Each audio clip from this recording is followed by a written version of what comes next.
सीढ़ियां उन्हें मुबारक हो जिन्हें सिर्फ छत तक जाना है। सीढ़ियां उन्हें मुबारक हो जिन्हें सिर्फ छत तक जाना है।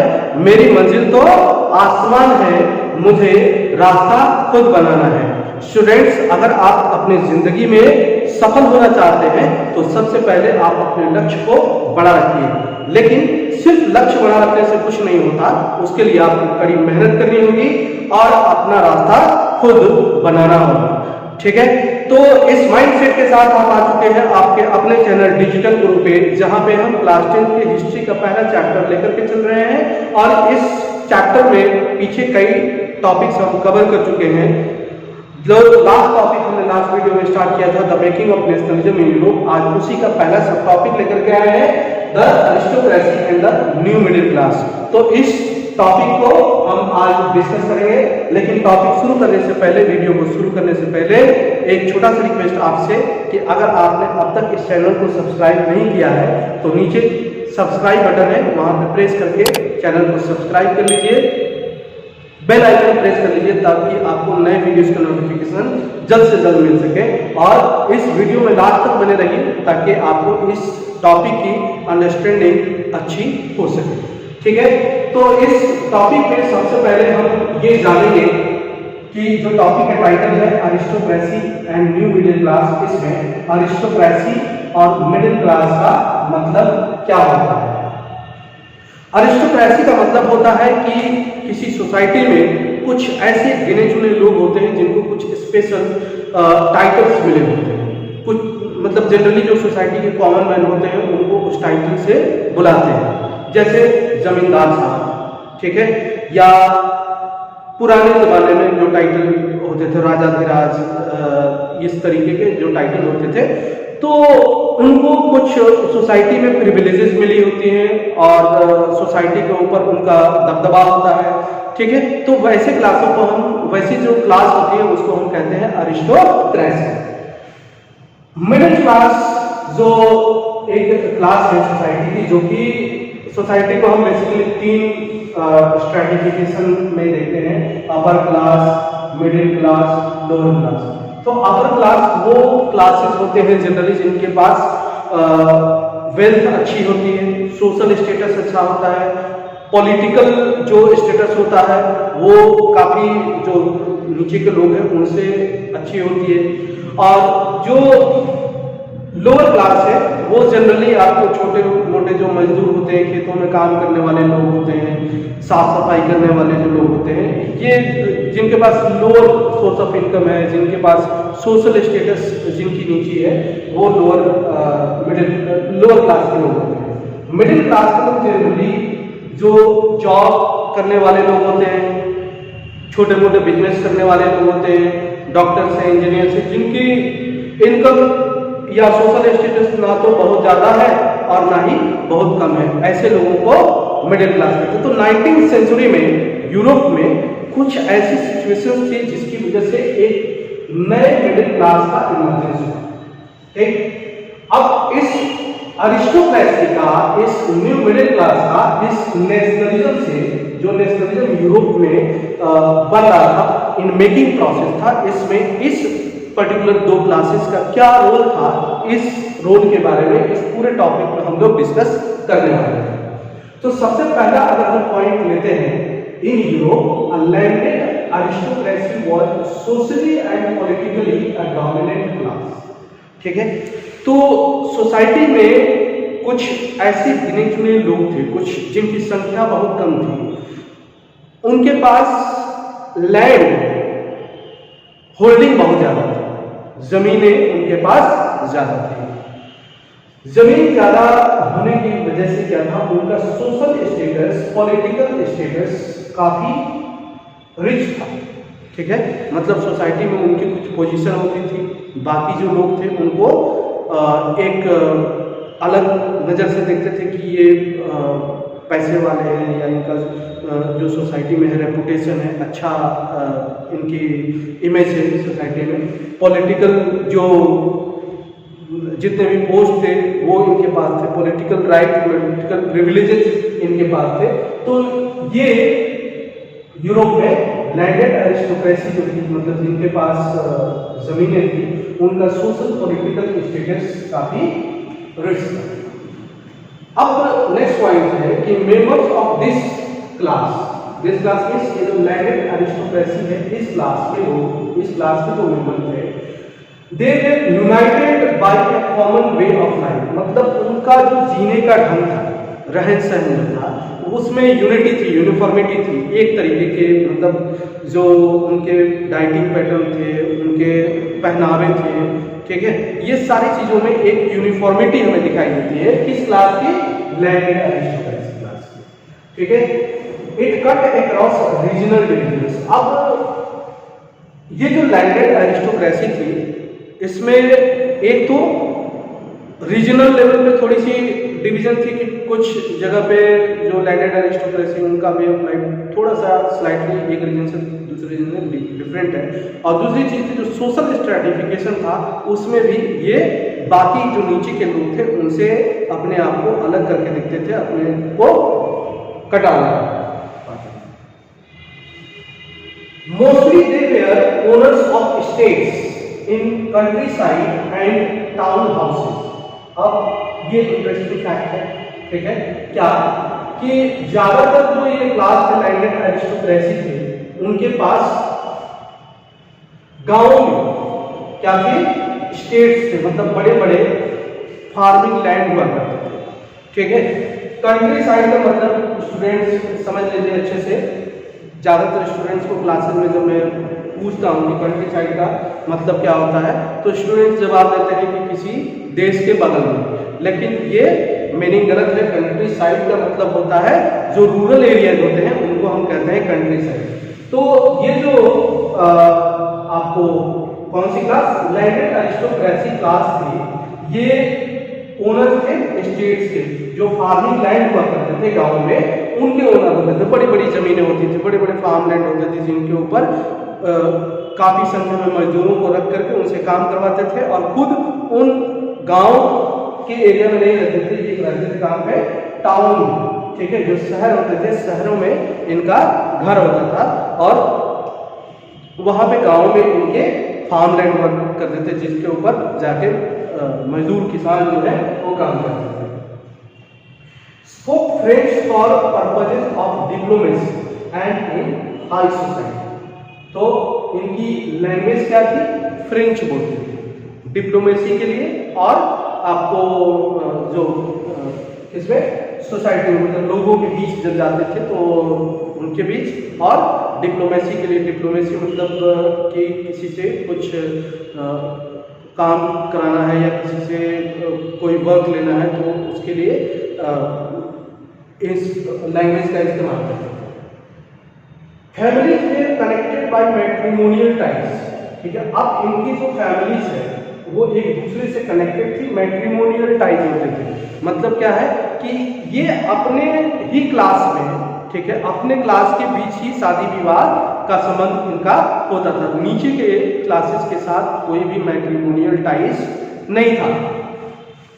This powerful aristocracy was numerically small group, ठीक है।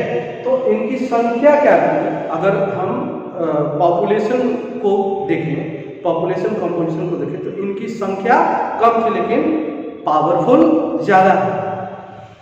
मेजॉरिटी पॉपुलेशन वाज पीजेंट, ज्यादातर जो पॉपुलेशन था उसमें मैक्सिमम लोग पीजेंट थे, किसान थे, खेतों में काम करने वाले लोग थे। इनकी संख्या कम थी लेकिन पावरफुल ज्यादा थे, जिनकी संख्या ज्यादा है वो पावरफुल कम है, ठीक है। तो इस वजह से क्या है कि एक मतलब सोसाइटी में सेंस ऑफ बिलोंगिंगनेस नहीं आ पाएगी लोगों के बीच, कि वो किसी एक रीजन के प्रति या जिस रीजन से वो बिलोंग करते हैं वहां पे एक यूनिफॉर्म सिस्टम है, किसी तरीके का प्रिविलेजेस नहीं है। आगे पॉइंट में हम और इसको एलेबोरेट करते हैं और फिर हम देखते हैं कि मतलब इसका क्या रिलेशनशिप है इस नेशनलिज्म से, ये जो new aristocracy and new middle class है, इसका क्या रिलेशनशिप है इस नेशनलिज्म के साथ, इसको हम अगले पॉइंट पर देखते हैं। अब हम अगले पॉइंट पे चलते हैं कि ये जो लैंडेड एरिस्टोक्रेसी है, इसके लैंड होल्डिंग पैटर्न में भी हमें डिवीजन दिखाई देता है।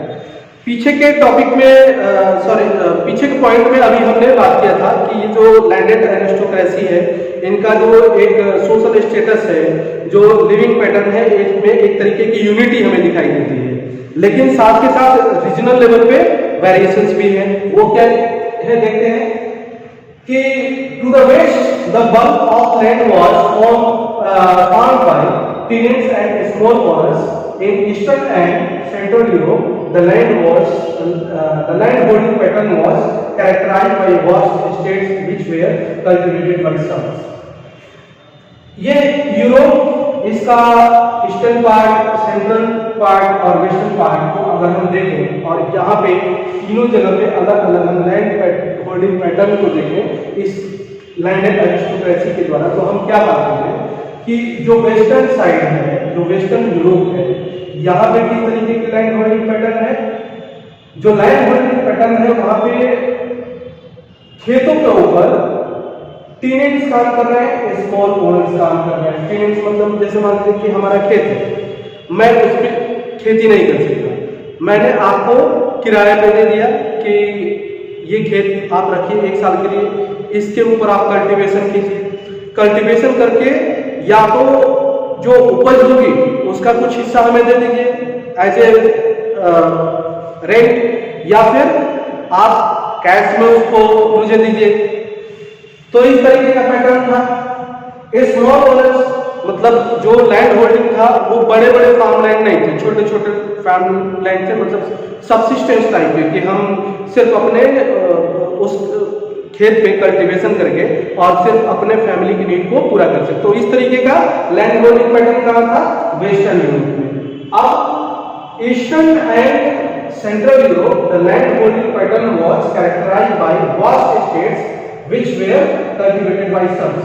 ये सेंट्रल और ईस्टर्न यूरोप में दूसरे तरीके का लैंड होल्डिंग पैटर्न था। क्या किया यहाँ पे कि बड़े बड़े एस्टेट्स होते थे, बड़े बड़े फार्म लैंड होते थे, और जो बड़े बड़े फार्म लैंड होते थे उनके ओनर जो थे रहते थे शहरों में, टाउन्स में, और इनके ऊपर क्या करते थे? सर्फ रखते थे। सर्फ का मतलब होता है, ठीक है, सर्फ का मतलब सर्फ एक्सेल नहीं, सर्फ का मतलब होता है जो, हाँ, कई स्टूडेंट जो हैं सर्फ का मतलब सर्फ एक्सेल या निर्मा सर्फ ये समझ लेते हैं, that is not the meaning, ठीक है। तो सर्फ का मतलब होता है कि किसी ह्यूमन बीइंग को आप परचेज कर लेते हैं और परचेज करके उससे जो आपकी जो फिजिकल वर्क है वो वर्क लेते हैं और उसको सिर्फ जीने भर का जो रेम्यूनरेशन है, खाना है, वो देते हैं। तो यूरोप में ये काफी ज्यादा प्रचलित था सर्फडम, ठीक है, ये एक सेपरेट टॉपिक भी है। तो सर्फडम था यहाँ पे, कहाँ पे? ईस्टर्न यूरोप और सेंट्रल यूरोप में बड़े बड़े स्टेट्स पर करते थे और उन बड़े बड़े स्टेट्स पे सर्फ रख करके, दास रख के, स्लेव्स रख करके उनसे खेती करवाई जाती थी। In western parts and in western parts of central Europe, in western parts and parts of central Europe the growth of industrial production and trade led to the growth of towns and emergence of commercial classes, ठीक है। इस western Europe में and central Europe के कुछ हिस्सों में क्या था? The growth of industrial production, industrial growth और इंडस्ट्रियल रेवोल्यूशन ऑलरेडी हम इंट्रोडक्शन में ही बता चुके हैं कि उसका क्या रिजल्ट रहा। तो ये जो इंडस्ट्रियल प्रोडक्शन में ग्रोथ हुआ, इससे क्या हुआ? ट्रेड फ्लरिश हुआ, ठीक है। जैसे मान लीजिए भाई इंडस्ट्री है आपके पास, इंडस्ट्री में प्रोडक्शन ज़्यादा होगा, तो प्रोडक्शन ज़्यादा होगा तो मार्केट में ले जाएंगे, मार्केट में ले जाएंगे तो क्या होगा? उसका गुड्स का मनी का एक्सचेंज होगा, इससे क्या होगा? ट्रेड फ्लरिश होगा। तो ट्रेड फ्लरिश हुआ किसकी वजह से? इंडस्ट्रियल ग्रोथ से। And the growth of towns and emergence of commercial classes, जब ट्रेड फ्लरिश होगा तो और क्या होगा? टाउन्स डेवलप होंगे, ठीक है, और इससे क्या होगा? Emergence of new commercial classes होंगी। इन कमर्शियल क्लासेस का एग्जिस्टेंस क्यों? The existence was based on production for the market. ये जो कमर्शियल क्लास है इसका एग्जिस्टेंस इसलिए है कि ये मार्केट के लिए प्रोड्यूस कर रहे हैं, ये अपने सिर्फ फैमिली की नीड को या लोकल लेवल पे नीड को पूरा करने के लिए नहीं कर रहे हैं, मार्केट में ले जाना है, मार्केट में ले जाकर उससे प्रॉफिट अर्न करना है और उस प्रॉफिट से क्या करना है, फैमिली की मतलब ट्रेड कॉमर्स को फ्लरिश करना है। So that was the purpose. अगले पॉइंट पर हम देखते हैं कुछ और जो पॉइंट रह गए उसका क्या रिलेशनशिप है इस अरिस्टोक्रेसी और मिडिल क्लास से और इसका क्या रिलेशनशिप है नेशनलिज्म से। ठीक है, अब अगला पॉइंट है हमारा industrialisation began in England in second half of the 18th century in France and parts of the German states occurred only during the 19th century। एक चीज मैं और समझा दूं यहाँ पे कि ये जो second half of the 18th century लिखा हुआ है, स्टूडेंट्स इसको कंफ्यूज हो जाते हैं। ठीक है, तो second half of the 18th century का मतलब है 1750 ऑनवर्ड्स। ठीक है, 1750 से पहले 18th century का फर्स्ट हाफ और 1750 के बाद 18th century का सेकेंड हाफ। तो इस पीरियड के बाद 1750 के बाद इंडस्ट्रियलाइजेशन ब्रिटेन में, इंग्लैंड में सबसे पहले स्टार्ट होता है। इंडस्ट्रियल रिवॉल्यूशन का एक ब्रीफ हिस्ट्री आप ये जान लीजिए कि इंडस्ट्रियल रिवॉल्यूशन पहली बार इंग्लैंड में शुरू होता है। उसके बहुत सारे फैक्टर थे जिसकी वजह से ये वहाँ स्टार्ट हुआ, धीरे धीरे पूरे यूरोप में, दुनिया में फैला ये। ठीक है, और इस इंडस्ट्रियल रिवॉल्यूशन की जो आउटकम निकले दैट ट्रांसफॉर्म टोटली 360 डिग्री। ठीक है, पूरी दुनिया को एकदम बदल कर रख दिया, सोशल स्फीयर पे, पॉलिटिकल, पूरी सिस्टम को इन्फ्लुएंस किया। तो सबसे पहले ये 1750 में ब्रिटेन में शुरू होता है। In France and parts of German states, France के और जर्मन के कुछ स्टेट्स में 19th सेंचुरी में ये इंडस्ट्रियलाइजेशन आ रहा है। अब इस इंडस्ट्रियलाइजेशन की वजह से क्या हो रहा है, due to industrialisation new social groups emerged and a working class population. ठीक है, इस इंडस्ट्रियलाइजेशन की वजह से क्या हुआ, एक नए सोशल क्लास का इमर्जेंस हुआ। ठीक है, तो क्या होगा भाई, नई इंडस्ट्रीज सेटअप होगी तो वहां पे काम करने के लिए मजदूर चाहिए, ऑफिसर्स चाहिए, सुपरवाइजर चाहिए, तरह तरह के जो उसमें पोस्ट होंगे उस तरीके के लोग चाहिए। तो मेनली क्या है, वर्किंग क्लास का इमर्जेंस हुआ। किसकी वजह से, इस इंडस्ट्रियलाइजेशन की वजह से। तो एक वर्किंग क्लास इमर्ज हुई इंडस्ट्रियलाइजेशन की वजह से, इंडस्ट्रियल रिवॉल्यूशन की वजह से। Middle class made up of industrialist. ठीक है, छोटे छोटे इंडस्ट्रियलिस्ट मिडिल क्लास में आते थे, बिजनेसमैन आते थे, प्रोफेशनल्स आते थे। प्रोफेशनल्स में डॉक्टर हो गए, इंजीनियर हो गए, एडवोकेट्स हो गए, टीचर्स हो गए, ये सारे लोग जो थे ये मिडिल क्लास में आते थे। तो इस इंडस्ट्रियलाइजेशन की वजह से ये जो क्लास थे इसमें इमरजेंस हुआ। In central and eastern Europe these groups were smaller in number till 19th century। अभी जो हमने बताया था आपको कि जैसे ये यूरोप है, इसका ये ईस्टर्न पार्ट हो गया, सेंट्रल पार्ट हो गया, वेस्टर्न पार्ट हो गया। तो जो वेस्टर्न पार्ट है, in central and eastern Europe, यहाँ पे और यहाँ पे सेंट्रल और यूरोप, वेस्टर्न यूरोप को अगर हम छोड़ दें तो सेंट्रल और ईस्टर्न यूरोप में इस तरीके के जो प्रोफेशनल्स थे, ठीक है, इनकी संख्या कम थी, मतलब वेस्टर्न यूरोप में इनकी संख्या ज्यादा थी। Among educated liberal middle classes, ideas of national unity following the abolition of aristocratic privileges gained popularity। मतलब क्या है कि एजुकेटेड क्लास के बीच में, पढ़े लिखे जो समाज के लोग थे उनके बीच मिडिल क्लासेस के लोग, मिडिल क्लासेस के लोग मतलब डॉक्टर्स हो गए, टीचर्स हो गए, इंजीनियर्स हो गए, प्रोफेशनल्स तरीके तरीके के लोग हो गए। ठीक है, उनके बीच क्या चीज पॉपुलरिटी है, ठीक है, किस चीज की आइडियाज ऑफ नेशनल यूनिटी। ठीक है, इनके आइडिया, इनके बीच एक आइडिया इमर्ज हुई कि नेशन को क्या होना चाहिए, यूनाइटेड होना चाहिए और अरिस्टोक्रेटिक जो प्रिविलेजेस मिली हुई है, ठीक है, कि कुछ गिने चुने लोग हैं उनको सोशल टाइटल्स मिले हुए हैं, सोशल प्रिविलेजेस मिले हुए हैं, वो चीजें खत्म होनी चाहिए। तो ये जब चीजें खत्म हो जाएंगी तो क्या होगा, एक common sense of belongingness generate होगी। Common sense of belongingness generate होगी तो लोगों के अंदर एक कॉमननेस आएगी, फीलिंग आएगी फ्रेटर्निटी वाली।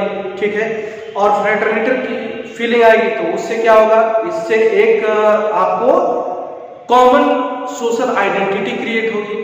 जब कॉमन सोशल आइडेंटिटी क्रिएट होगी तो आपका एक कॉमन गोल होगा कि आपको अपने नेशन की आइडेंटिटी ये है और इस नेशन को इस पाथ के, इस ग्रोथ के इस पाथ पे लेकर के हमें जाना है। तो ये सब सेंटिमेंट इस न्यू मिडिल क्लास में, जो अरिस्टोक्रेसी और न्यू मिडिल क्लास थी, इसके जो रिलेशनशिप थे, इस रिलेशनशिप की वजह से ये आइडिया इमर्ज हुई नेशनल यूनिटी की, जो कि हमारा रिलेटेड है नेशनलिज्म से। कंपोनेंट्स ऑफ नेशनलिज्म में ऑलरेडी बात कर चुके हैं कि ये चीजें नेशन स्टेट के लिए होनी चाहिए, वही सारी चीजें यहाँ पे इमर्ज हो रही है।